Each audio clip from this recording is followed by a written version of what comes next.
નમસ્કાર વિદ્યાર્થી મિત્રો, હું કાતરિયા ભૂમિકા આપ સર્વનું સ્વાગત કરું છું આપની પોતાની YouTube channel ocean coaching classes પર. તો વિદ્યાર્થી મિત્રો, આપણે જે 8મા ધોરણનું નવું ગુજરાતીનું જે પુસ્તક છે એમાં આપણે એક પછી એક લાઈનમાં આપણે પાઠની સમજૂતી મેળવતા આવીએ છીએ. તો આજે આપણે જોવાના છે આપણો પાઠ 5, જેનું નામ છે ખોટો જવાબ. તમને આ પાઠનું હેડિંગ સાંભળીને જેવું થશે કે મેડમ આવું કેવું નામ છે, ખોટો જવાબ. પણ ખરેખર આ પાઠ છે ને તમને આખા પુસ્તકમાંથી સૌથી વધારે ગમે ને એવો પાઠ છે. કેમ કે આ પાઠમાં જે આપણને સ્ટોરી કહેવામાં આવી છે ને, જે વાત, એ તમારા જીવનમાં ચોક્કસ ને ચોક્કસ એક વખત તો બની જશે એવું હું ગેરંટી સાથે કહી શકું. કેમ કે એક વિદ્યાર્થીની સરસ મજાની વાત છે. વિદ્યાર્થી જ્યારે પરીક્ષા ખંડમાં બેસે છે, પેપર લખે છે, તો એનું પેપર કયા વિષયનું હોય? તો ગણિત વિષયનું એનું પેપર હોય છે. તો ગણિત વિષયની અંદર એક દાખલો હોય અને એ દાખલો એ એક વખત ગણે. પછી એક વખત દાખલો ગણે ને અને જે જવાબ આવે ને, તો પછી એને કન્ફ્યુઝન હોય કે એના દાખલામાં કેટલો 20 જેવો જવાબ આવે છે. તો પાછો એ કન્ફ્યુઝન થાય કે આમાં 20 જવાબ આવતો હશે કે નહીં. એટલે એનો એ દાખલો એ પાછો ફરી વખત ગણે છે, આખો ફરીથી. તો ફરી વખત દાખલો ગણે ને તો પણ પાછો ફરી વાર એને 20 જ જવાબ આવે, તો પણ હજી માઇન્ડમાં એનું કન્ફ્યુઝન ક્લિયર થતું નથી. એ વાત છે એના આત્મવિશ્વાસની, કે એને ખુદ ઉપર જ વિશ્વાસ આવતો નથી કે મેં આ આખો દાખલો ગણ્યો એ સાચો છે કે ખોટો.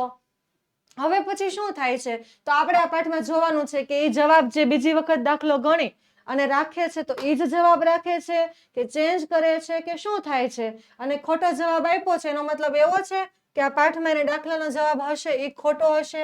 તો આપણે આ પાઠની અંદર એ જોવાનું છે. આમ તો મૂળ તો જે આ લેખકે આપણને પાઠ કીધો છે ને હે વિદ્યાર્થી મિત્રો, એ પાઠ સાવ નાનો એવો છે, પણ આ પાઠમાંથી જે સમજવાની વાત છે ને એ ખરેખર બહુ જ મોટી છે અને તમને લાઈફ ટાઈમ એ વસ્તુ કામ લાગે એવી છે. એ તમારા જીવનમાં પણ ઉતારવા જેવી છે. તો આવો સરસ મજાનો જે પાઠ છે, આપણો પાઠ 5 ખોટો જવાબ, એની આપણે સરસ મજાની સમજૂતી આની અંદર મેળવીએ. તો સૌથી પહેલા જોઈ લઈએ લેખક પરિચય, કે આવો સરસ મજાનો પાઠ કયા લેખકનો છે. તો આ લેખક દીકરાઓ આપણા ગુજરાતના કે આપણા ભારતના નથી.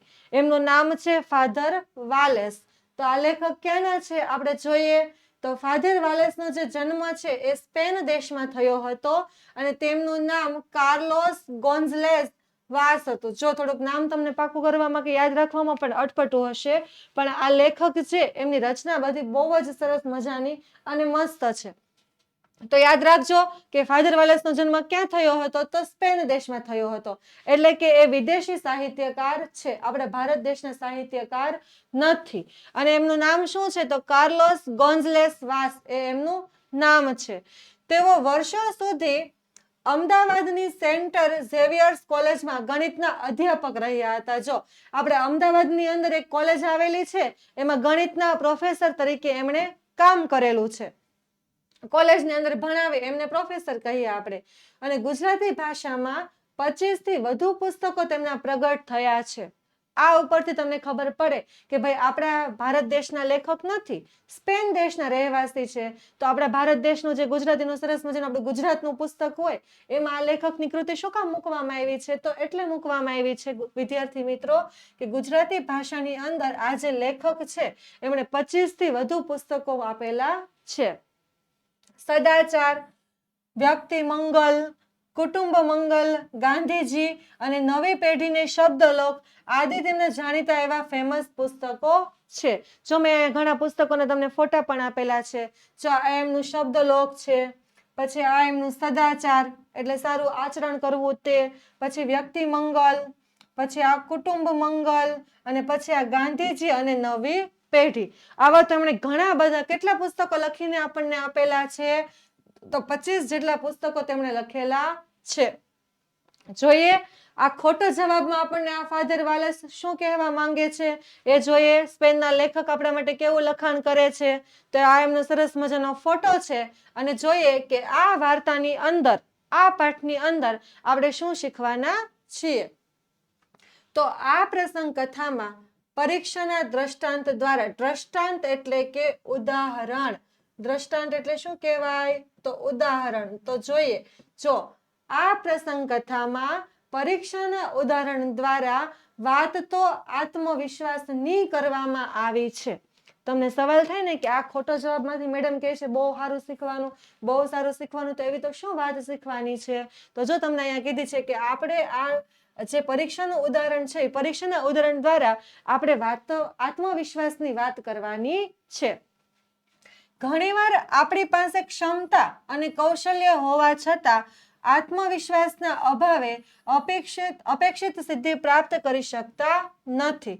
ઘણીવાર વિદ્યાર્થી મિત્રો કેવું બને છે કે આપણી પાસે ક્ષમતા છે એટલે આપણી પાસે ત્રેવડ છે એ કામ કરવાની, કેપેસિટી છે એને આપણે ક્ષમતા કહીએ. કૌશલ્ય પણ છે, કૌશલ્ય એટલે આપણી પાસે શું છે? એ કામ કરવાની આવડત પણ છે. કૌશલ્ય એટલે શું કહેવાય? કે એ કામ કરવાની આપણી પાસે શું છે? તો આવડત પણ છે.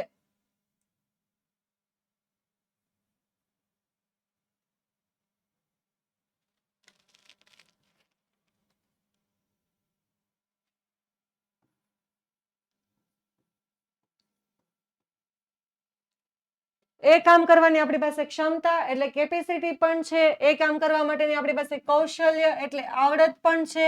તો પણ એ બંને વસ્તુ હોવા છતાં પણ જો આપણી અંદર આત્મવિશ્વાસનો જો અભાવ હોય, અભાવ એટલે કે કમી, ખામી, આત્મવિશ્વાસની જો કમી હોય તો આપણે અપેક્ષિત એટલે જેવું પરિણામ ઈચ્છીએ તેવું મેળવી શકતા નથી. એટલે કે આપણે અપેક્ષિત સિદ્ધિ પ્રાપ્ત કરી શકતા નથી. એટલે કે કૌશલ્ય હોય, આવડત હોય, છતાં પણ આપણને ખુદ ઉપર વિશ્વાસ હોવો જોઈએ, જેને આપણે શું કહીએ છીએ? આત્મવિશ્વાસ.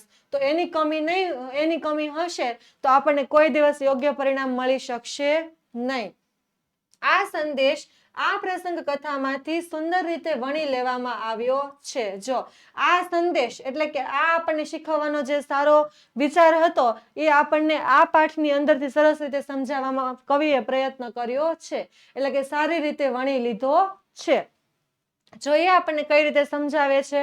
એના પહેલા વિદ્યાર્થી મિત્રો તમને બધાને જ ખબર છે કે આપણે બહુ જ સારી રીતે બધા જ વિષયની સારી એવી સમજૂતી, સાથે સાથે સ્વાધ્યાયનું સોલ્યુશન, સાથે સાથે સ્વાધ્યાય પોથીનું સોલ્યુશન, આ બધી જ વસ્તુ આપણે જોતા આવીએ છીએ. તો એ બધી જ વસ્તુની જો તમારે પાઠની સમજૂતી અથવા તો સ્વાધ્યાય સોલ્યુશન એની તમારે કલરફુલ સરસ મજાની PDF જોતી હોય તો તમે ઓશન કોચિંગ ક્લાસીસનો કોન્ટેક્ટ કરો છો તો તમને મળી જશે.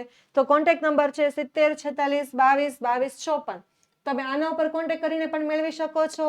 એમ ન કરવું હોય તો તમે પ્લે સ્ટોર ઉપર જઈ અને ઓશન કોચિંગ ક્લાસીસની જે એપ છે એ એપ ડાઉનલોડ કરીને તમે એનાથી પણ મેળવી શકો છો. તો પણ તમને મળી જશે અને એ તમને ખૂબ જ કામ લાગશે. તો જોઈએ હવે આપણે પાઠની શરૂઆત કરીએ. હવે આપણા પાઠમાં તમને એના એક પેરેગ્રાફમાં તમને એટલી તો ખબર પડી જ ગઈ કે આપણે એક વિદ્યાર્થીની વાત કરીએ છીએ, એક પરીક્ષા ખંડની વાત કરીએ છીએ.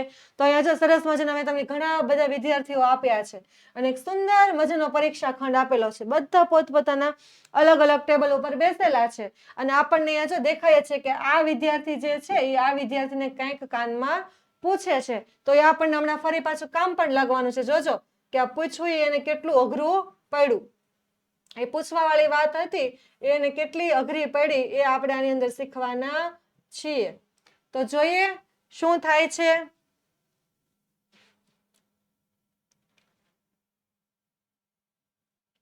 જો શરૂ કરીએ આપણે સરસ મજાના પાઠની. તમે જોજો, જોતા જાજો. જે કાંઈ તમને ન ખબર પડે એ શબ્દની નીચે તમે પેન્સિલથી લખતા જાજો, અથવા તો તમે કોઈ સવાલ વાંચો ને તમને એમ થાય કે આ જવાબ કામ લાગે એમ છે તો પણ ટીક કરતા જજો, જેથી તમે ફરી જ્યારે વાંચવા બેસો તો ત્યારે તમને યાદ આવી જાય. તો છોકરા પરીક્ષાનું ઉત્તરપત્ર લખતા હતા અને ગણિતનો દાખલો હતો. જો ઉત્તરપત્ર લખવો એટલે જવાબ વહી લખવી. ક્વેશ્ચન પેપર તો તમને સ્કૂલમાંથી આપેલું હોય, તમે એની આન્સર શીટ તૈયાર કરો, જે ઉત્તરપત્ર લખો એ અત્યારે વિદ્યાર્થીઓ અહીંયા લખે છે. એટલે કે આ લોકો અત્યારે શું કરે છે? તો ઉત્તરપત્ર લખે છે, એટલે કે જવાબ લખી રહ્યા છે. જોઈએ અને જવાબમાં શું છે? આજે શેનું પેપર છે? શેનો દાખલો ગણે છે? તો ગણિતનો દાખલો ગણે છે. આજે એમને શેનું પેપર છે? તો ગણિતનું પેપર છે. અને એણે બરાબર ગણી લીધો હતો. જો એક વિદ્યાર્થીની વાત કરવામાં આવી છે કે ગણિતનો દાખલો આજે પૂછાણો છે અને એ ગણિતનો દાખલો એણે બરાબર ગણી લીધો છે. અને જવાબ શું આવતો હતો? મેં તમને હમણાં સ્ટોરી કહેતી વખતે કીધું ને કે જવાબ શું આવતો હતો? તો જવાબ 20 આવતો હતો, જેણે દાખલો ગણ્યો હતો એનો.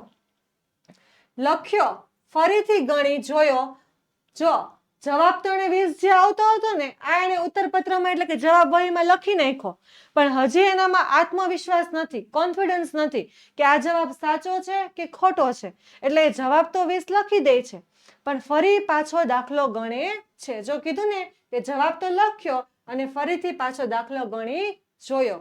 એ જ જવાબ હતો તોય ખાતરી કરવા બાજુમાં બેઠો હતો એ છોકરાને ધીરેથી પૂછ્યું. જો એને જે છોકરો છે ને પરીક્ષા ખંડમાં આ જે છોકરો હતો ને, માનો કે આપણે આને જ લઈ લઈ કે આ જે વિદ્યાર્થી છે એ અત્યારે ગણિતનું પેપર આપવા માટે બેઠો છે અને ગણિતનું પેપર આપે છે એમાં એક સરસ મજાનો એક દાખલો ગણે છે. એ દાખલો ગણે છે એટલે એ દાખલાનો એને જવાબ અહીંયા કેટલો આવે છે? 20 જવાબ આવે છે. તો આ 20 જવાબ જે છે એ દાખલાની નીચે લખી પણ નાખે છે, પણ હજુ એને ખુદ ઉપર જ વિશ્વાસ નથી કે ભાઈ મેં આ દાખલો ગણ્યો છે એ સાચો છે કે નથી, આનો જવાબ 20 આવતો હશે કે નહીં આવતો હોય, મેં આ સૂત્ર મૂક્યું છે એ સાચું છે કે નથી. એટલે એ વિદ્યાર્થી એનો એ જ દાખલો ફરીથી ગણે છે અને ફરીથી ગણે છે તો પણ પાછો 20 જ જવાબ આવે છે.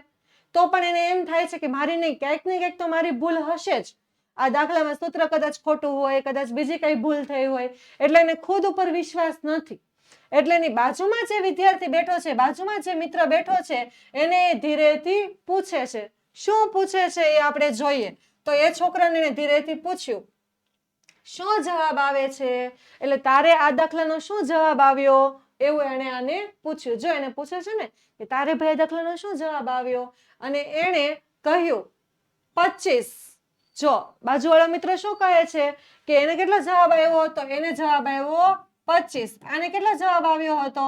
તો આને 20 આવ્યો હતો. અને બાજુવાળા મિત્રને એ જ દાખલાનો જવાબ પૂછ્યો તો એને કેટલો આવે છે? તો 25 આવે છે. હવે આને શું થયું? તો વિસ્મય થયું. વિસ્મય થયું એટલે શું થયું? તો આશ્ચર્ય થયું કે ભાઈ મારે 20 આવ્યો અને આને 25 કેમ આવ્યો? એટલે વિસ્મય શું થાય? તો આશ્ચર્ય થાય કે મારે 20 જવાબ આવ્યો અને આને 25 આવ્યો, તો નક્કી મારે ખોટો હશે. એને એવું નથી કે એનો 25 ખોટો અને મારો 20 સાચો હોય. એટલે વિસ્મય એટલે કે આશ્ચર્ય, નવાઈ એવું કહી શકાય. એને એમ થાય કે મારે ભાઈ 20 જવાબ આવ્યો અને એને 25 જવાબ આવ્યો. હવે જોઈએ શું થાય. 1 મિનિટ આનાકાની કરી. 1 મિનિટ આનાકાની કરી. આનાકાની કરવી એટલે કે હા ના કરવી. જો આનાકાની કરવી એટલે શું થાય?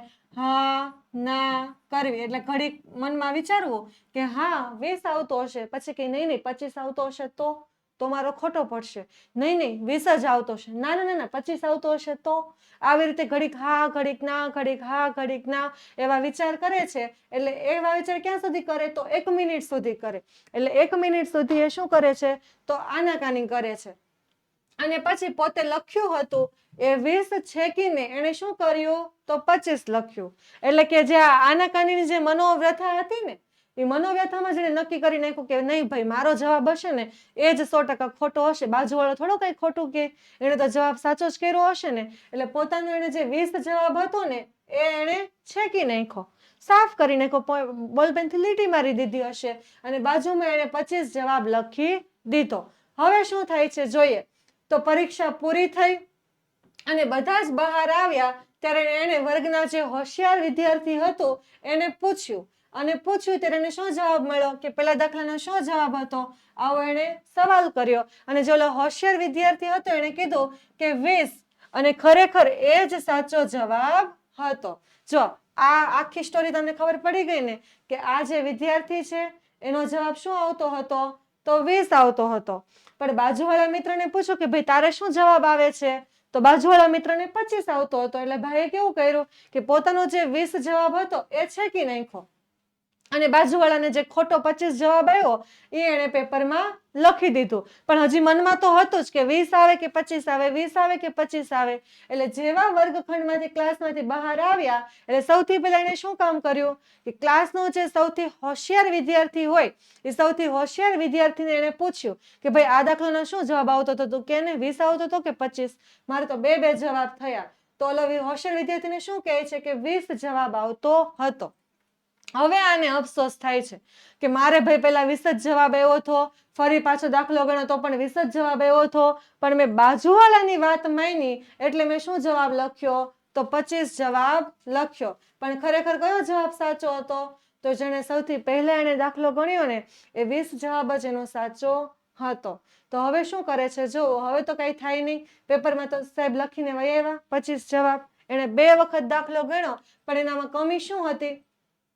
જો આપણને લેખકે બીજા પેરેગ્રાફમાં પહેલા સમજાવ્યું ને કે ક્ષમતા હોય, કૌશલ્ય હોય, એટલે એની પાસે આવડત તો હતી. આવડત હોય તો જ દાખલો વ્યવસ્થિત ગણી શકે ને. પછી એની પાસે કૌશલ્ય પણ હતું, ગણિત વિષયને સારી રીતે આવડતો પણ હતો, પણ એનામાં કમી શું હતી? તો આત્મવિશ્વાસની કમી હતી. આત્મવિશ્વાસ કોને કહેવાય? કે એને ખુદ ઉપર વિશ્વાસ નહોતો કે મેં જે ગણિતનો દાખલો ગણ્યો ને એ જ સાચો છે. એટલે એને એના ખુદના જવાબ ઉપર જ કોન્ફિડન્સ નહોતો. જો એને ખુદ ઉપર વિશ્વાસ રાખ્યો હોત કે મેં જે દાખલો ગણ્યો ને એ જ સાચો હોય, તો એ 20 જવાબ લખીને આવત અને તો એને દાખલો સાચો પડત. પણ એને મિત્ર ઉપર વિશ્વાસ કર્યો અને 25 જવાબ લખ્યો એટલે એનો દાખલો ખોટો પડ્યો. તો જોઈએ કે એ છોકરાએ પોતે ગણીને પ્રથમ જે જવાબ લખ્યો હતો એ સાચો હતો, અને જ્યારે ભાઈબંધના કહેવાથી છેકીને પાછળથી લખ્યો હતો અને રહેવા દીધો હતો એ જવાબ જ કેવો હતો? ખોટો. પોતે દાખલો ગણ્યો હતો ત્યારે 20 જવાબ આવ્યો હતો, તો એ પ્રથમ જે જવાબ લખ્યો હતો એટલે કયો જવાબ લખ્યો હતો? તો 20 જવાબ લખ્યો હતો, આ સાચો હતો. અને ભાઈબંધ એટલે એ શું સમજવાનું?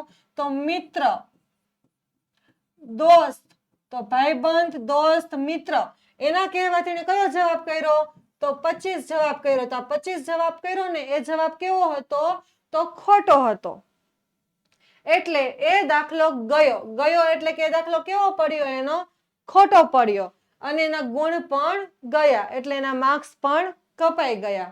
તે ગુણ કરતા અને પરીક્ષા કરતા બીજા એક વધારે અગત્યનો ગુણ એ છોકરાના દિલમાંથી જતો રહેતો હતો, એની ચેતવણી એને મળી.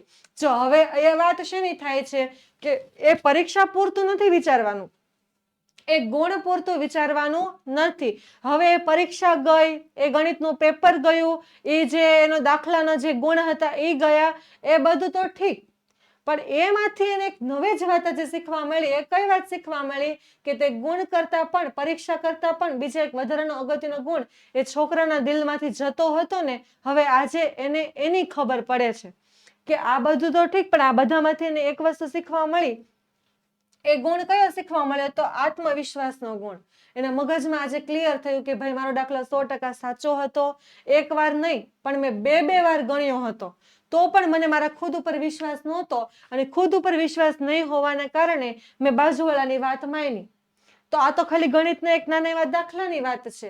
જીવનમાં આપણે આવા કેટલાય મહત્વના નિર્ણયો લેવાના હોય, કેટલાય મહત્વના વિચારો આપણે સિલેક્ટ કરવાના હોય. આપણી પાસે 2 રસ્તા ક્યારેક આવી જાય, તો એ 2માંથી આપણે પસંદ કરવાના હોય.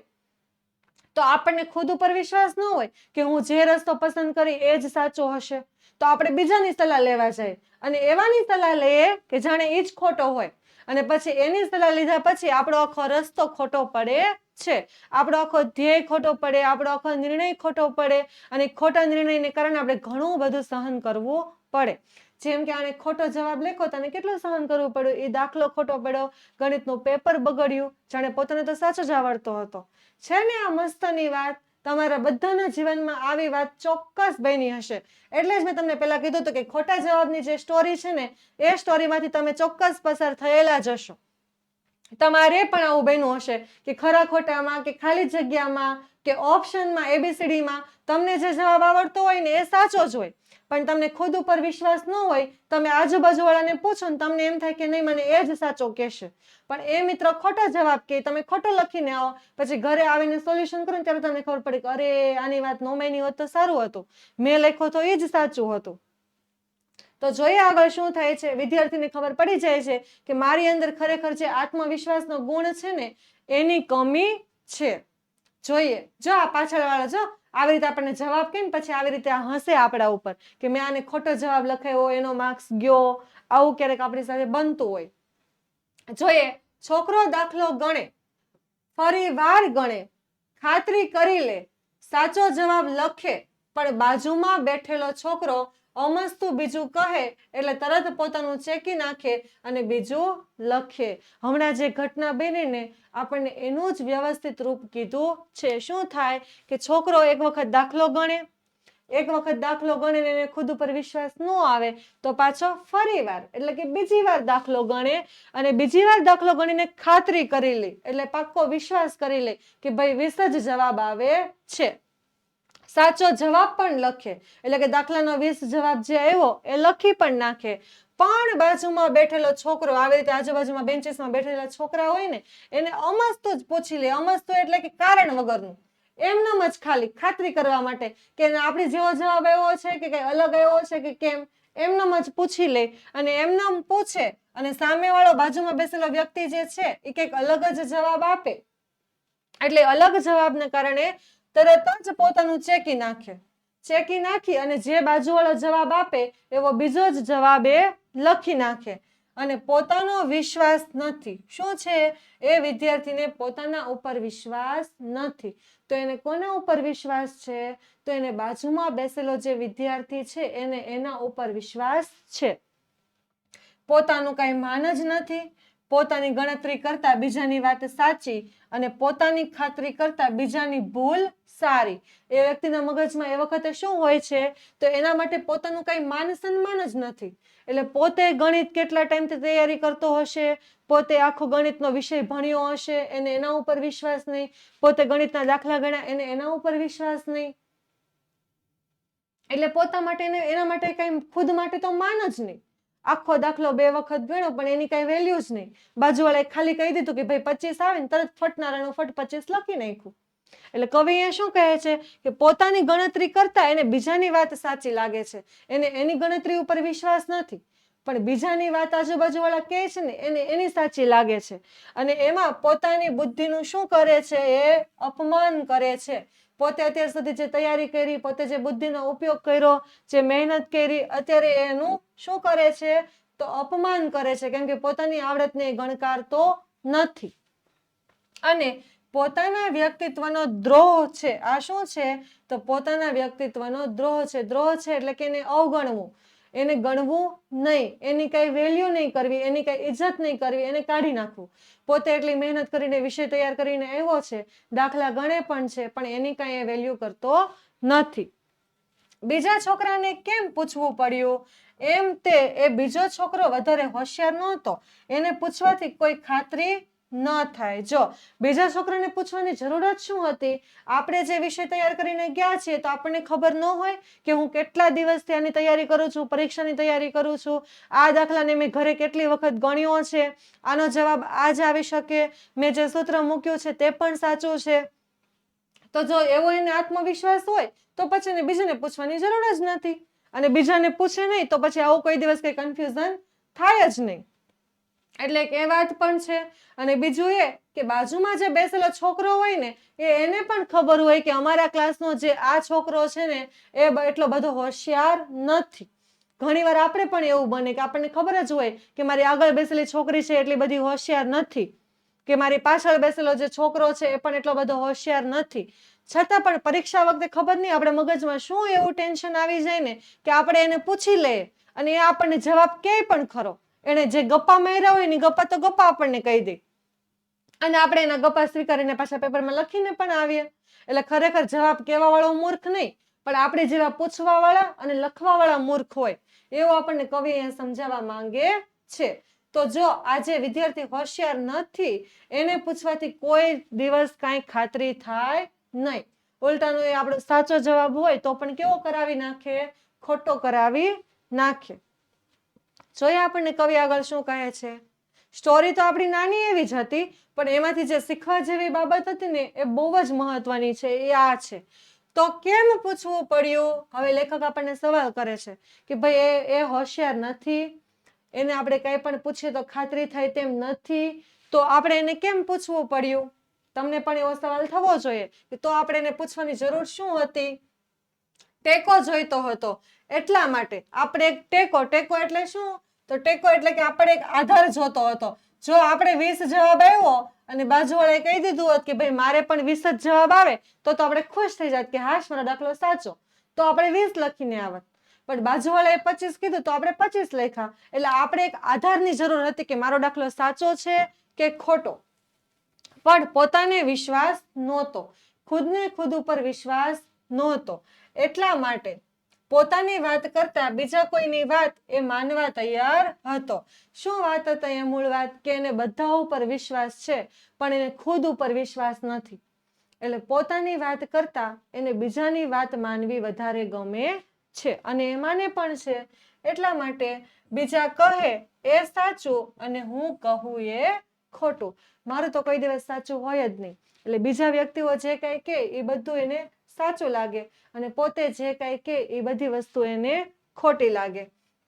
બીજાની બધી સૂચના સાચી અને મારી ગણતરી ખોટી. ઓલાએ સીધો ગણતરી તો કીધી નહોતી હો, ખાલી સીધો જવાબ જ કીધો હતો કે ભાઈ 25 આવે અને આ ભાઈએ આખી ગણતરી કરી તો એ ગણતરી બધું જ મૂકીને સીધો ખાલી જવાબ જ 25 કરી નાખ્યો.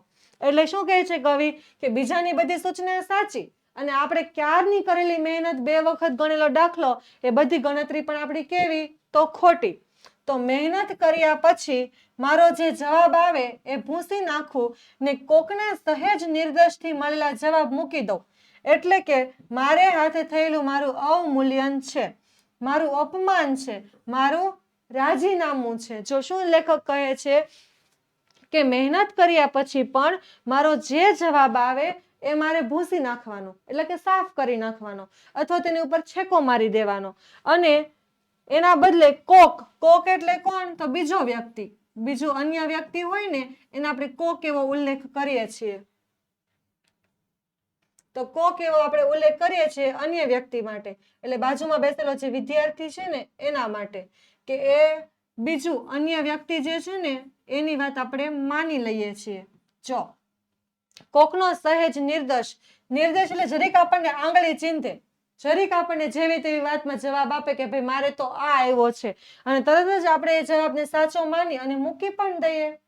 એટલે કે મારે હાથે થયેલું મારું અવમૂલ્યન, મારી જ હાથે થયેલું મારું અવમૂલ્યન. અવમૂલ્યન એટલે આપણે ખુદનું જ મૂલ્ય એટલે કે કિંમત. આપણે ખુદની જ કિંમત નહીં આંકવાની, આપણે ખુદની જ વેલ્યુ નહીં કરવાની, ખુદને જ આપણે નીચા પાડી દેવાના, તો એને અવમૂલ્યન કહેવાય. અને મારું ખુદનું જ અપમાન, મેં ગણિતનો દાખલો ગણ્યો એ ખોટો, એ આખો જ ખોટો, એનો ખાલી 25 જવાબ જ સાચો, તો આ ખુદનું અપમાન ન થયું કે આપણી ગણતરી ખોટી અને બાજુવાળાની ગણતરી સાચી, પણ આપણને પરીક્ષા સમયે આવું કાંઈ જ યાદ આવતું નથી. લેખક શું કહે છે? બીજાની વાત તમે સહેજે સ્વીકારી લ્યો ને, તમે બીજાની વાત માની લ્યો ને, તો એ ખરેખર આપણું રાજીનામું છે.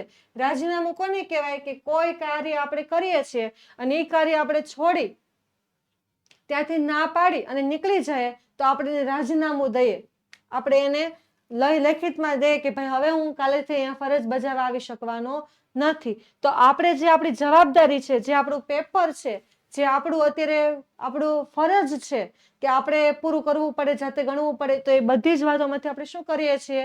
રાજીનામું આપી દઈએ છીએ અને આજુબાજુવાળા આપણને જે કાંઈ જવાબ આપે છે એ જ આપણે બેઠા મારી દઈએ છીએ. જો આ વિદ્યાર્થી એના પેપરની અંદર જો ઇરેઝરથી સાફ કરીને ફરી જવાબ બદલવાનો પ્રયત્ન કરે છે અને એનો ફેસ જો મગજમાં કેટલું મનોમંથન કરે છે કે ભાઈ આ સાચું હશે કે પેલું સાચું હશે, આ સાચું હશે કે પેલું સાચું હશે. તમને જો એવું થતું હોય ને કે મેડમ અમને બાજુવાળો જે કઈ જવાબ આપે ને અમને એ જ સાચો લાગે અને મારો ખોટો જ લાગે, તો તમારે કેવું કરવાનું? પૂછવાનું જ નહીં કોઈને. જાતે જે તૈયારી આપણે આખું વર્ષ એટલી બધી મહેનત કરીએ તો આપણને ખુદ ઉપર એટલો વિશ્વાસ ન હોય કે હું મારા પેપરમાં જે લખીને આવીશ એ સાચું જ લખીને આવીશ. તો આપણે ખુદની તૈયારી ઉપર વિશ્વાસ રાખવાનો, આજુબાજુવાળાને ક્યાંય પૂછવાનું જ નહીં. આપણને પેપર માટે ઓછો જ ટાઈમ મળ્યો હોય, આપણી પાસે એવો સમય પણ ન હોય કે આપણે આજુબાજુવાળાને પૂછી શકીએ, તો આપણે આપણા પેપર ઉપર જ ફોકસ કરવાનું, કોઈને પૂછવાનું જ નહીં. પૂછીએ તો ખબર પડે ને કે મારે આ જવાબ આવ્યો ને એને પેલો જવાબ આવ્યો. એટલે આપણે આપણું પેપર આપણી રીતે જ લખવાનું, કોઈને કઈ પૂછવાનું નહીં અને કોઈને કઈ કહેવાનું નહીં. જો પૂછતા ને કહેતા મેડમ આપણને પકડી લે તો એ આપણને સજા કરે એ પાછી અલગ. જોઈએ હવે શું થાય છે. ખરી વાત તો સાવ ઉલટી છે, એટલે કે જે સાચી વાત છે એ તો આના કરતા સાવ અલગ જ છે, સાવ ઉલટી જ છે. બીજાને જવાબ કરતા મારો જવાબ સાચો. આમાં ખરેખર એ વિદ્યાર્થીને શું વિચારવાની જરૂર હતી કે એને 25 જવાબ આવ્યો છે ને તો અરે બિચારાનો જવાબ ખોટો છે, જવાબ શું આવે? 20 આવે. આને એવું વિચારવાનું હતું, પણ આને કેવું વિચાર્યું કે મારો જવાબ ખોટો અને એનો સાચો. વિચારવાનું શું હતું કે એનો જવાબ ખોટો અને મારો જવાબ સાચો. મારું કામ છે મારી ગણતરી છે, મારો વિશ્વાસ છે અને જવાબ ખોટો હશે તો એ મારો જ હશે. જો આવું રાખવાનું મનની અંદર. મેં તમને પહેલી સલાહ તો એ છે કે કોઈને પૂછવાનું જ નહીં, અને જો કોઈને પૂછો તો આપણે એની ઉપર દયા ખાવાની કે એનો જવાબ ખોટો હશે, બાકી મારો તો કોઈ દિવસ ખોટો હોય નહીં. શું કામ એવું કહે છે કે કામ કોનું છે? મારું છે. ગણિતનું પેપર અત્યારે દેવા બેઠા, એ ગણિતનું પેપર કોનું છે? તો મારું છે. પછી જે એકના એક દાખલાને મેં બે ત્રણ વખત ગણ્યો, તે ગણતરી પણ કેવી છે? તો મારી છે, મેં કરેલી ગણતરી છે, અને મારો વિશ્વાસ છે કે ભાઈ હું ગણતરી કરું એ ખોટી હોય નહીં, કેમ કે મેં આ દાખલાની ઘરે પ્રેક્ટિસ કરી છે. એ તો કોઈને ખબર નથી ને કે મેં આ દાખલાને કેટલી વખત રિવાઇઝ કરીને શીખો છે. તો એ ગણતરી પણ મારી છે, અને હું એ મારા જવાબ તરીકે રજૂ કરીશ. જો મને જે જવાબ આવડ્યો એ મેં જવાબ લખ્યો, પછી સાચો હોય કે ખોટો પરિણામ વખતે હું એને જોઈ લઈશ. એટલે પરિણામ સાથે મારે કાંઈ લેવા દેવા નથી. અત્યારે મને જેવું સૂઝે છે, મને જેવું ફાવે છે એવો દાખલો ગણી અને મારે જવાબ લખવાનો છે. પછી શું કહે છે? અને હું એ મારા જવાબ તરીકે રજૂ કરીશ. મને જેવો દાખલો ગણતા આવડશે, મને જેવી દાખલાની રીત ખબર પડશે, એવી જ રીતે હું ગણીશ અને મારા પેપરની અંદર હું એવી જ રીતે એને જવાબ તરીકે મૂકીશ. ભૂલ હશે તો સુધારી લઈશ અને શીખી જઈશ. જેણે 20 જવાબ રાખ્યો હોત અને પછી બહાર નીકળીને એને ખબર પડી હોત કે 20 જવાબ નથી આવતો, તો એને સમજાત કે ભાઈ મેં દાખલો ગણવામાં ભૂલ કરી છે, ઘરે જઈને મારા દાખલો ફરી શીખવો પડશે, જેથી કરીને હવે પાછી એક્ઝામ આવશે ત્યારે હું મારું પરફોર્મન્સ સારું કરીશ. એટલે આપણને આપણી ભૂલ પણ ખબર પડશે. પણ આપણે બાજુવાળાને પૂછીને આપણે જવાબ બદલી નાખીએ તો એમાં આપણને અફસોસ થાય ખરો? આપણને આપણી ભૂલ સમજાય ખરી? પછી તો આપણને પછતાવો કઈ વાતનો થાય કે મેં એને પૂછ્યું નહીં હોતે ને તો સારું હોતે, તો આપણને એવો પછતાવો થાય. તો એ પછતાવો કરવા કરતા આ પછતાવો કરવો સારો કે ભાઈ મને દાખલો નથી આવડ્યો તો મારે ફરી વાર એમાં હજી મહેનત કરવાની છે અને ગણવાનો પ્રયત્ન કરવાનો છે. એટલે લેખક આમાં શું કહે છે કે આપણે સહેજે સ્વીકારી લેવાનું કે મારી ભૂલ હશે ને તો હું ફરી પાછી એને સુધારી લઈશ, પણ મારો જવાબ તે મારો અને મારી ગણતરી તે મારી. આવો આત્મવિશ્વાસ હોવો જોઈએ કે ભલે મારો જવાબ ખોટો પડે પણ મારો જવાબ ઈ મારો જવાબ, મારી ગણતરી ઈ મારી ગણતરી, હું કોઈના કહેવાથી બદલીશ નહીં. એવો આત્મવિશ્વાસ હોવો જોઈએ.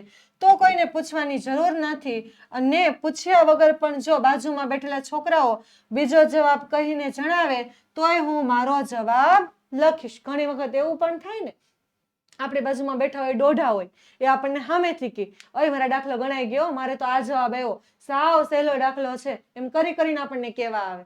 તો લેખક આપણને શું સલાહ આપે છે કે આપણે પહેલા તો મનથી મક્કમ રહેવાનું કે મારો દાખલો એ મારો દાખલો, મારી ગણતરી એ મારી ગણતરી, અને મારો જવાબ એ મારો જવાબ. આવી રીતે મનમાં ખૂતાડી જ દેવાનું કે મારું પેપર હું લખીશ ને એ જ સાચું, બીજા કોઈને કઈ આવડતું નથી, મને જ આવડે છે. પણ પાછું ઓવર કોન્ફિડન્સ કરો ને તો પાછી એની સામે તૈયારી પણ હોવી જોઈએ હો. તો આપણે વર્ષની શરૂઆતમાંથી જ એવી તૈયારી કરવાની કે આપણે પેપરમાં જે જવાબ લખીને આવીએ એ બધા જ જવાબ આપણા સાચા હોય. અને જો આપણે એવું જો મનમાં રાખીએ તો આપણે કોઈને પૂછવાની જરૂર જ નથી. અને જો આપણે ન પૂછીએ અને આપણને આજુબાજુવાળા ફ્રીમાં સલાહ આપે તો આપણે શું કરવાનું? તો એનો જવાબ સાંભળીને આપણે આપણો જવાબ બદલવાનો નહીં. ભલે ને એ આપણને કે, પણ આપણે તો આપણો જે જવાબ આવતો હોય ને એ જ લખવાનો. હવે જોઈએ કવિ શું કહેવા માંગે છે આપણને આગળ લેખક. તો જોઈએ, જો આ સરસ મજાનો વિદ્યાર્થી જે છે યુનિફોર્મ પહેરેલો, સ્કૂલમાં વ્હાઈટ બોર્ડ ઉપર માર્કરથી દાખલા ગણતો હોય આપણને દેખાણો છે. તો સાચો અને ખોટો તો ખોટો પણ મારો ખરો. મનની અંદર શું રાખવાનું છે કે સાચો તો સાચો અને ખોટો તો ખોટો પણ મારો જવાબ છે. એવી રીતે આપણે જવાબને લખવાનો છે. અને મારા ગણેલા દાખલાને અંતે હું બીજાનો જવાબ ચડાવું એ કેમ શોભે? જો આ ખરેખર વિદ્યાર્થી મિત્રો વિચારવા જેવી વાત છે કે આપણે આખો દાખલો ગણીએ, આખું પેપર વ્યવસ્થિત લખીએ, આખા દાખલાની મહેનત કરીએ, અને અંતે એટલે કે સાવ છેલ્લે આપણે જ્યારે જવાબ લખવાનો થાય તો છેલ્લે આપણે બાજુવાળાને પૂછી અને જવાબ ચડાવી દઈએ એટલે કે સીધો ટપકાવી દઈએ, સીધો લખી દઈએ જવાબ. તો પછી એ શોભે ખરું? એ સારું લાગે? એ યોગ્ય છે? ગણતરી આપણે આપણી રીતે કરી અને જવાબ આપણે બાજુવાળાને પૂછીને લખી નાખો. વિચાર મારો અને પરિણામ બીજાનું. આ કોના જેવી વાત થઈ ગઈ કે આખો વિચાર મેં કર્યો, ગણતરી આખી મેં કરી, અને જ્યારે છેલ્લે જવાબ દેવાની વાત આવી, પરિણામની રિઝલ્ટની વાત આવી, તો પછી એ આપણા મિત્રની, તો એ યોગ્ય છે નહીં. અને ગણતરી મારી અને રકમ બીજાની, આવું તો કેવું કે આપણને રકમ બીજા આપે, મતલબ ગણતરી આપણે દાખલાની આખી કરવાની અને છેલ્લે જે જવાબની રકમ હતી એ આપણે બાજુવાળાને પૂછવાની, એટલે આ કોઈ દિવસ યોગ્ય હોય નહીં. લખાણ મારું અને સહી બીજાની, આખો દાખલો એને જાતે ગણ્યો, એ દાખલા માટે ઘરે એને મહેનત પણ કરી, પણ બાજુવાળાને જવાબ પૂછો એટલે ઓલા બાજુવાળાએ તો ભલે ખોટો જવાબ કીધો, પણ એ પાછો શું કહેશે કે ભાઈ આને મેં જવાબ કીધો તો, ગણિતના પેપરમાં આવડતું નહોતું ને તો એ મને પૂછતો હતો, હું એને કહેતો હતો, એટલે એ એવી હવા ન કરે. એટલે આમાં શું લેખક કહે છે કે લખાણ આખું મારું, તો છેલ્લે સહી બીજાની શું કામ, ખાલી સિક્કો કેવા પૂરતો કે આપણે એને પૂછીએ અને એ આપણને જવાબ પણ આપે, એટલે એવું કોઈ દિવસ કરવાનું નહીં. એ રીતે જીવન ચાલે. આપણને ખુદને પૂછવું પડે કે આપણે ઘણી બધી જીવનની અંદર મુશ્કેલીઓ આવતી હોય, એ મુશ્કેલીનો સામનો આપણે જાતે કરતા હોય, પણ છેલ્લે મેઇન ડિસિઝન લેવાની વાત આવે ને તો આપણે બીજાની સલાહ માંગવા જઈએ, તો કોઈ દિવસ આમ આપણું જીવન ચાલી શકે નહીં. આ આપણે ખરેખર ખુદને પૂછવાનો સવાલ છે કે આવી રીતે તમારું જીવન ચાલે કે બીજાની સલાહ ઉપર જ તમે કામ કરો એવી રીતે. મારા દાખલા ને માટે ઉછીનો જવાબ ન જોઈએ. આપણે આપણા દાખલા માટે કોઈની પાસેથી ઉછીનો જવાબ લેવાનો નથી. ઉછીનો જવાબ એટલે કેવો? ઉછીનો જવાબ એટલે જવાબનું નામ એવું નથી ઉછીનો જવાબ, પણ ઉછીનો જવાબ એટલે થોડા ટાઈમ માટે માંગેલો જવાબ. ઉછીનું માંગવું એટલે શું કહેવાય? તો થોડા ટાઈમ માટે, હું તમને અહીંયા લખી દઉં, થોડા સમય માટે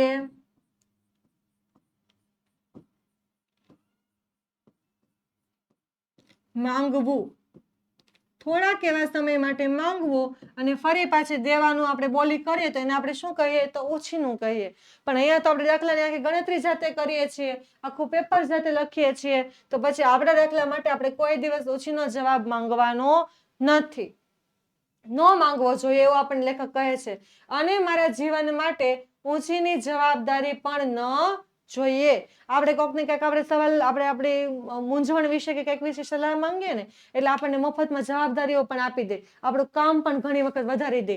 એટલે આપણે કોઈ દિવસ આપણે દાખલા માટે ઊંચીની જવાબ નહીં માંગવાનો અને આપણા જીવન માટે કોઈ પાસેથી કોઈ દિવસ ઊંચીની જવાબદારી પણ લેવાની નહીં.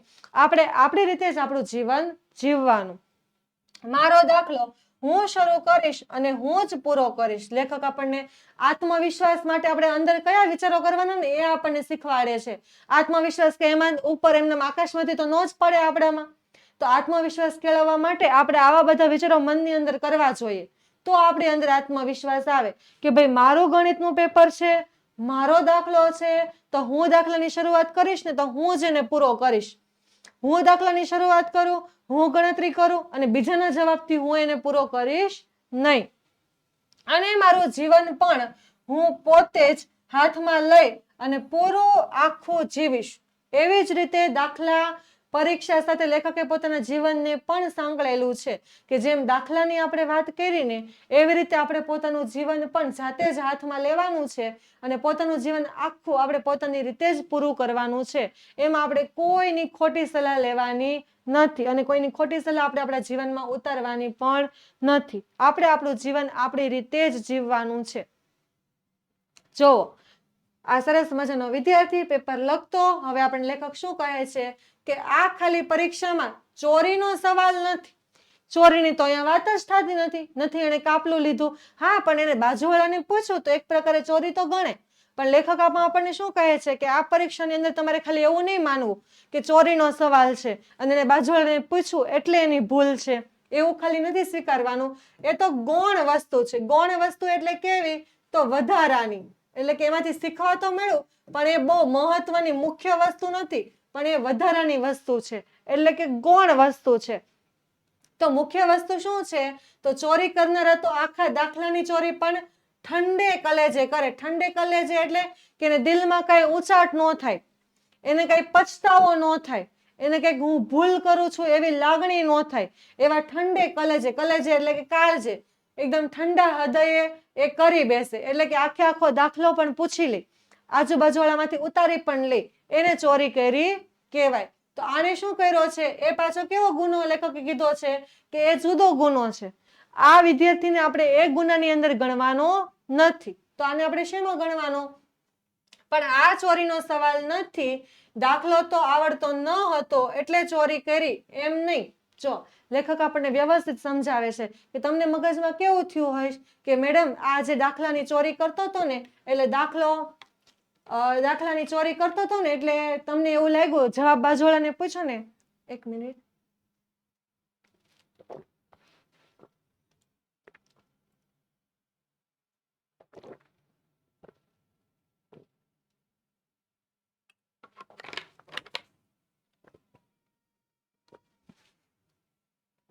તો તમને એમ થાય કે મેડમ એને બાજુવાળાને પૂછવું ને એટલે તમે એવું કીધું કે એણે જે ભૂલ કરી છે ને એવી ભૂલ આપણે કરવાની નથી.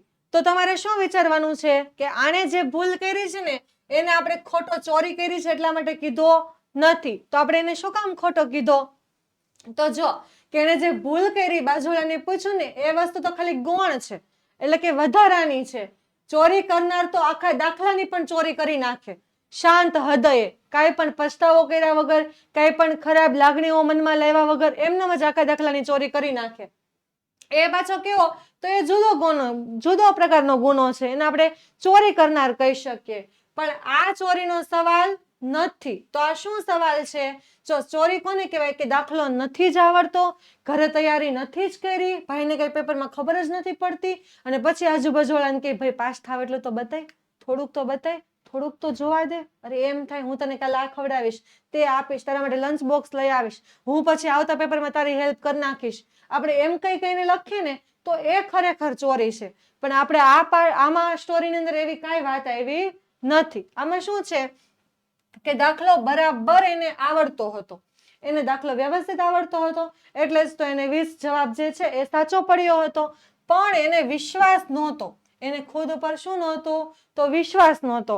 એટલે એને શું કર્યું? તો પૂછી લીધું. એટલે એને શું કર્યું? તો બાજુવાળો જે મિત્ર હતો, બાજુવાળો જે વિદ્યાર્થી હતો એને પૂછી લીધું. માટે ચોરીનો પ્રશ્ન ન હતો. એટલા માટે આ વાર્તાની અંદર ચોરીનો કોઈ પ્રશ્ન નથી.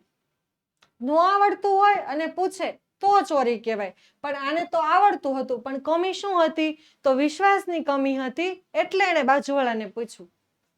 અવિશ્વાસનો હતો. જો આ પ્રશ્ન શેનો હતો?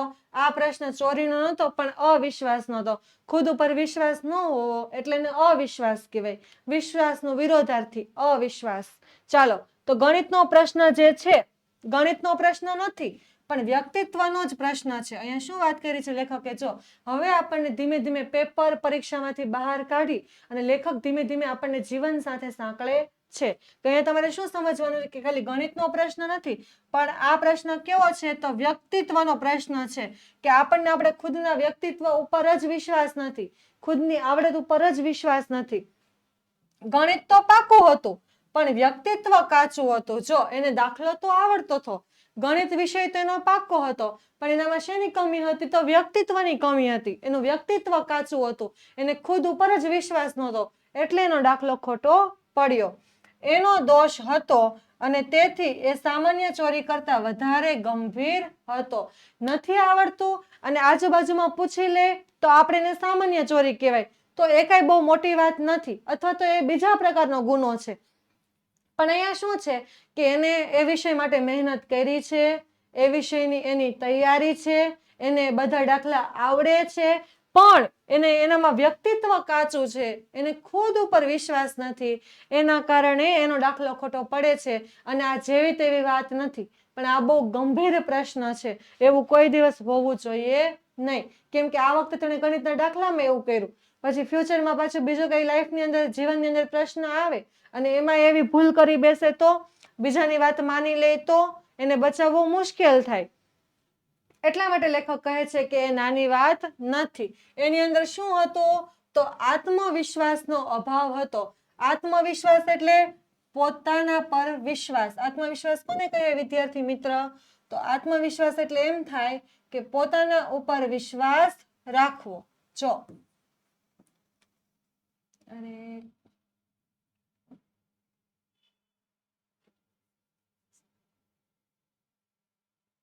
ખુદ ઉપર વિશ્વાસ રાખવાની વાત છે એટલે હું લખી દઉં છું પોતાના પર વિશ્વાસ રાખવો એટલે ખુદની જે વાત છે ને એ જ સાચી, ખુદ પર જ વિશ્વાસ હોવો જોઈએ, એને આપણે આત્મવિશ્વાસ કહીએ છીએ. એનો અભાવ હતો એટલે કે અભાવ હોવો એટલે ન હતો. આત્મવિશ્વાસ એની પાસે શું હતો તો નહોતો એટલે એનો અભાવ હતો, એવું અહીંયા આપણને લેખક કહેવા માંગે છે. પોતાને જ પોતાના ઉપર વિશ્વાસ નહોતો એટલે વિચાર કરવાનો શું અર્થ? જો એને એક વખત વિચાર કર્યો હોત કે મેં જે દાખલો ગણ્યો છે એ પણ સાચો હોઈ શકે, પણ અહીંયા શું વાત હતી કે એને ખુદ ઉપર જ વિશ્વાસ નહોતો, એનામાં આત્મવિશ્વાસની જ કમી હતી, તો પછી વિચાર કરવાનો કોઈ અર્થ હતો નહીં. પસંદગી કરવાનો શું અર્થ? તો પણ પસંદગી કરવાનો પણ કોઈ અર્થ નહોતો. તમને ખબર છે ને પેલા એ આનાકાની કરતો તો, પસંદગી કરતો હતો કે 20 આવે કે 25 આવે, 20 આવે કે 25 આવે, તો એનો કોઈ અર્થ જ ન હોય જો એને ખુદ ઉપર વિશ્વાસ હોય તો દાખલો ગણવાનો પણ શું અર્થ? એકનો એક દાખલો એને 2 વખત ગણ્યો અને 2 વખત સાચો જવાબ લેવો, એનો પણ કઈ મતલબ નથી, એનો પણ કઈ અર્થ હોય નહીં જો બાજુવાળાને જ પૂછીને જવાબ લખવાનો હોય તો. છેવટે બીજાનો જવાબ જ લખવાનો છે તો પહેલેથી જ લખવા દો, છેવટે બીજા કહે તે પ્રમાણે કરવાનો છે તો પહેલેથી જ કહેવા દો. જો હવે એને ખુદની ઉપર વિશ્વાસ જ નથી કે હું જે કાર્ય કરું એ સાચું હોય, હું જે દાખલો ગણું એ સાચું હોય, હું જે કરું એ સાચું હોય, તો પછી નવી બધી મહેનત કરવાની જરૂર જ નથી. તો ગણિતની તૈયારી ન કરે, પેપરની પહેલેથી વચાય પણ નહીં, પેપરમાં જાતે ગણતરી કરવાનો પ્રયત્ન પણ ન કરે, દાખલા ન ગણે, ખાલી આજુબાજુવાળાને પૂછી લે કે ભાઈ આનો શું જવાબ આવે. આપણને કહે તો ઠીક, ઘણી વખત એવું પણ બને આપણને કોઈ જવાબ ન પણ કહે તો પેપર કોરો મૂકીને આવતો રહેવાય, પણ તો ખોટી આવી મહેનત કરાય નહીં. જો ખુદ ઉપર વિશ્વાસ હોય, ખુદ દાખલો ગણીને ખુદ જવાબ લાવી શકતા હોય તો ગણવાની મહેનત કરે, પણ તમારે છેવટે હારીને છેલ્લે બીજા જ આપણને સલાહ આપે એવું જ જો કરવાનું હોય તો પછી આપણે દાખલો ગણવાની કે મહેનતમાં પડવાની કાંઈ જરૂર નથી. તો પછી પહેલેથી જ એમ કરે, બાજુવાળાને પૂછીને જવાબ લખી નખાય, તો 2 વખત દાખલો ગણવાની જે મહેનત કરી એ તો ઓછી, પેપરમાં એટલો તો સમય બચે.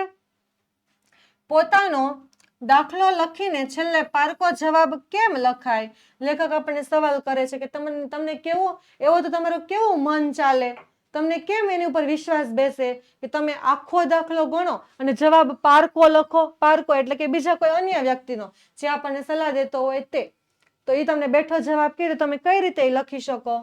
પોતાની બુદ્ધિ ચલાવીને છેલ્લે બીજાનો નિર્ણય કેમ સ્વીકારાય? આપણે આપણી બુદ્ધિ ચલાવીએ છીએ, આપણે આપણી બુદ્ધિનો ઉપયોગ કરીએ છીએ અને ગણતરી કરીને જવાબ લાવીએ છીએ, તો આપણે પોતાની બુદ્ધિ ચલાવી અને છેલ્લે બીજાનો નિર્ણય એટલે કે એનો છેલ્લો જવાબ એ આપણે કેમ સ્વીકારી શકાય? એ કોઈ દિવસ આપણાથી સ્વીકારાય નહીં. આપણને જેવું આવડતું હોય એવું જ આપણે ગણવાનું હોય. જો હવે લેખક શું કહે છે કે એ છોકરાને આજે પછતાવો છે, ખોટો જવાબ લખ્યો એનો પછતાવો છે, પણ વિશેષ તો પોતે સાચો જવાબ મેળવ્યો હોવા છતાં મનની નબળાઈથી અને ભાઈબંધના કહેવાથી ખોટો લખી નાખ્યો એનો પછતાવો એને વધારે છે. લેખક શું કહે છે કે આજે એને પછતાવો છે, એને અફસોસ છે. કઈ વાતનો અફસોસ છે? તો પોતે જે ખોટો જવાબ લખીને આવ્યો એ વાતનો એને અફસોસ છે, અને એ વાતના અફસોસ કરતા, એ વાતને એને પછતાવા કરતા પણ વધારે કઈ વસ્તુનો પછતાવો છે? તો વિશેષ એટલે વધારે તો એને પોતે સાચો જવાબ મેળવ્યો હતો છતાં પોતાનો સાચો જવાબ છેકીને બાજુવાળો જે ભાઈબંધ છે, બાજુવાળો જે મિત્ર છે એની વાત માની અને ખોટો જવાબ જે લખીને આવ્યો છે એનો એને વધારે પછતાવો થાય છે. ઘેરથી એને કહેશે કે ગણિતમાં ઓછા માર્ક આવ્યા છે એટલે ગણિત પાકું કરવું જોઈએ, પણ પોતાનું દિલ એને કહેશે કે એનામાં સ્વતંત્રતા, મૌલિકતા અને મક્કમતા નથી. ગણિતમાં દાખલો ખોટો ગણીને ગયો છે, 20 ની જગ્યાએ 25 જવાબ મૂકીને ગયો છે એટલે ગણિતમાં એને ઓછા માર્ક્સ આવવાના છે. તો ઘરેથી એને કેવી સલાહ મળશે કે ભાઈ તારું ગણિત કેવું છે? તો કાચું છે, ગણિતમાં તારે ઓછા માર્ક્સ આવ્યા છે એટલે તારે ગણિતને પાકું કરવાનું છે, વધુ એમાં ધ્યાન દેવાનું છે.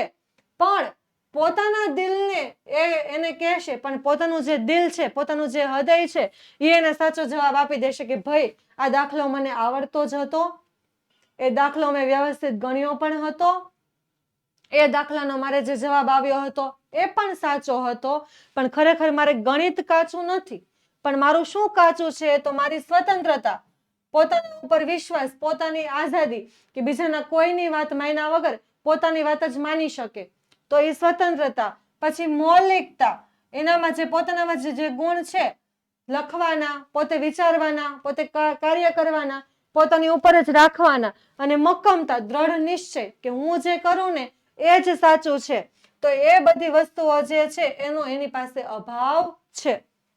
અને વિશેષ તો આત્મવિશ્વાસ જ એની અંદર નથી. આ બધા કરતા પણ મહત્વનું શું છે તો આત્મવિશ્વાસ, ખુદની ઉપર વિશ્વાસ, એ જ એનામાં નથી. એ પણ એને સાથે સાથે પાકા કરવા પડશે. અને કરશે. હવે આપણને એવો સવાલ થાય કે આ બધી વસ્તુ આપણી અંદર જે ઘટે છે એ આપણે લાવી શકીશું, કે આપણને જે ઓલી જૂની ટેવ છે આજુબાજુ વાળા પાસે કન્ફર્મ કરવાની એ જ પરમેનન્ટ રહેશે? એટલે લેખક અહીંયા કહે છે કે ઘરવાળાને તો ખાલી એટલી ખબર છે, પરિવારના સભ્યોને, કે ભાઈ એનું ગણિત કાચું છે, પણ એને ખુદને એના દિલને તો ખબર છે ને કે મારી કઈ કઈ વસ્તુ કાચી છે. જો મેં બાજુવાળાની વાત ન સ્વીકારી હોત તો આજે મારા ગણિતમાં સારા માર્ક્સ આવત.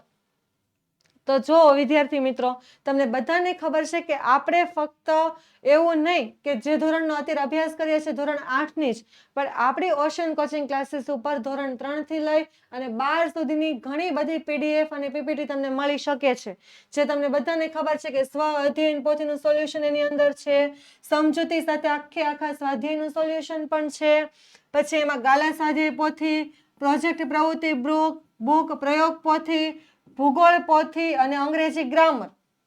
મોસ્ટ ઇમ્પોર્ટન્ટ, અંગ્રેજી ગ્રામરમાં તમારે સોલ્યુશન કરવામાં તકલીફ પડતી હોય તો આ બધાની જ પીડીએફ અને પીપીટી તમને આપણા કોન્ટેક્ટ નંબર જે છે 7046222254 એના ઉપર મળી શકે છે. અને એમાંથી તમે ન મેળવવા માંગતા હોય તો આપણા પ્લે સ્ટોરની અંદર છે અને ઓશન કોચિંગ ક્લાસીસની જે એપ છે એ તમે ડાઉનલોડ કરી અને એમાંથી પણ મેળવી શકો છો. તો જરૂરથી મેળવજો. હવે આપણે એના શબ્દાર્થ જોઈ લઈએ. વિસ્મય એટલે શું થાય તો વિસ્મય એટલે થાય આશ્ચર્ય પામવું કે નવાઈ પામવી, જે મેં તમને લખી આપ્યું હતું. પછી ભાઈબંધ એટલે તો મિત્ર અને બાંધવ, તો તમે આની સાથે એડ પણ કરી શકો, દોસ્ત એને પણ તમે ભાઈબંધ કહી શકો. આ બધા જ સમાનાર્થી શબ્દ છે. પછી અમસ્તુ એટલે વ્યર્થ, નકામું, ખાલી કહેવા ખાતર, બાકી એની કઈ જરૂર હોતી નથી. એના પછી છે આત્મવિશ્વાસ, તો એને આપણે કહી શકીએ આત્મશ્રદ્ધા, પોતાના પરનો જે પોતાનો જ વિશ્વાસ છે તે. દ્રોહ કોને કહેવાય તો દગો, બેવફાઈ. પછી નિર્દેશ, તો નિર્દેશ એટલે શું થાય તો એનો સાચો અર્થ તો એવો થાય કે ઉલ્લેખ કરવો, પણ આપણે પાઠના અર્થમાં એવું લેવાનું, એટલે આપણને કીધું છે કે અહીંયા આપણે શું લેવાનું કે દર્શાવવું, એટલે કે નિર્દેશ કરવો. પછી છે અવમૂલ્યન, તો અવમૂલ્યન એટલે કે ઓછું મૂલ્ય આંકવું. આમાં લેખક કહેતા હતા કે આપણે બાજુવાળાને પૂછીએ એમ આપણે આપણું અવમૂલ્યન કરીએ છીએ, એટલે આપણે આપણી વેલ્યુ કરતા નથી. મૂલ્યનો સામાન્ય અર્થ શું થાય? મૂલ્ય એટલે કિંમત થાય. મૂલ્ય એટલે શું થાય તો કિંમત. તો આપણે આપણી કિંમત ઓછી આંકીએ, આપણે આપણી વેલ્યુ વધારે ન કરીએ તો એને આપણે કહી શકીએ અવમૂલ્યન. પછી છે મૌલિકતા, એટલે કે આગવી વિશિષ્ટતા, અને મક્કમતા શબ્દ એવો તો તેનો મતલબ થાય દ્રઢ નિશ્ચય. પછી છે ઉત્તરપત્ર, તો ઉત્તરપત્ર કોને કહેવાય તો પરીક્ષાના પ્રશ્નપત્રનો જે ઉત્તરપત્રનો જે ઉત્તરનો પત્ર છે, એટલે કે જવાબ લેખન, જે આપણે ઉત્તર વહી કહીએ છીએ તે. અને છેલ્લે છે ખાતરી, તો ભરોસો, એટલે કે વિશ્વાસ. હવે જોઈએ શબ્દ સમૂહ માટે એક શબ્દ, તો થોડા દિવસ પછી પાછું આપવાની શરતે, જે આપણે ઉછીનું લીધું હોય, ઉછીનું માંગ્યું હોય કે ભાઈ અત્યારે તમે અમારા ઘરે જરૂર છે તમે આપો, થોડા દિવસ પછી હું માર્કેટમાંથી લઈ આવીશ ને તો તમને પાછું આપી દઈશ, તો એને આપણે શું કહીએ છીએ તો ઉછીનું કહીએ છીએ. પછી વ્યક્તિની ખાસિયતો અને એના ગુણના જે લક્ષણો છે તો આપણે એને શું કહીએ તો વ્યક્તિત્વ. એની પાસે શું આવડતો છે, એની પાસે કેવા કેવા ગુણો છે, એના ઉપરથી આપણે નક્કી કરીએ છીએ કે આ વ્યક્તિનું વ્યક્તિત્વ સારું છે કે ખરાબ છે. હવે જો ઠંડે કલેજે, તો ઠંડે કલેજે રૂઢિપ્રયોગનો અર્થ શું થાય કે કોઈ લાગણી કે સંકોચ અનુભવ્યા વગર એકદમ નિરાતે શાંતિથી. જેને પહેલેથી ચોરી કરવાની ટેવ જ હોય તો એને ચોરી કરવી એ કઈ મોટી વાત લાગે નહીં, એટલે એ આવી રીતે ચોરી કરી જાય ઠંડે કલેજે નિરાંતે. એને કાંઈ પણ કઈ વાતનો અફસોસ થાય નહીં કે હું આ ચોરી કરું છું, એ સારું નથી, મારા ફ્યુચર માટે ખરાબ છે, એવું એ કાંઈ જ ન વિચારે. અને આનાકાની કરવી એટલે કે હા ના કરવી. કોઈ એક વાતનો ફટાફટ નિર્ણય ન કરી શકે, થોડી વાર માટે આ વિચારે, થોડી વાર માટે આ વિચારે, તો આપણે એને એવું કહી શકીએ કે આનાકાની કરે. ઘડીક હા પાડે, થોડી વારમાં ના પાડે, પાછો હા પાડે, પાછો ના પાડે, આવી રીતે. તો વિદ્યાર્થી મિત્રો, આ સાથે આપણે જે આ પાઠ છે ખોટો જવાબ, આપણો 5મો પાઠ, એની આપણે સારી સરળ અને મજા આવે એવી રીતે સમજૂતી જોઈ ગયા છીએ. તો તમને જો આ કામનો લાગતો હોય તો તમારા મિત્ર મંડળમાં ચોક્કસથી એને શેર કરજો. તમારી પોતાની જ ઓશન કોચિંગ ક્લાસીસ સાથે તમે જોડાયેલા રહેજો. અને હજુ પણ આપણે આગળના બધા જ પાઠ આવી જ મસ્ત રીતે ભણવાના છીએ, તો તમે પણ ટાઈમસર આવતા રહેજો. Thank you so much.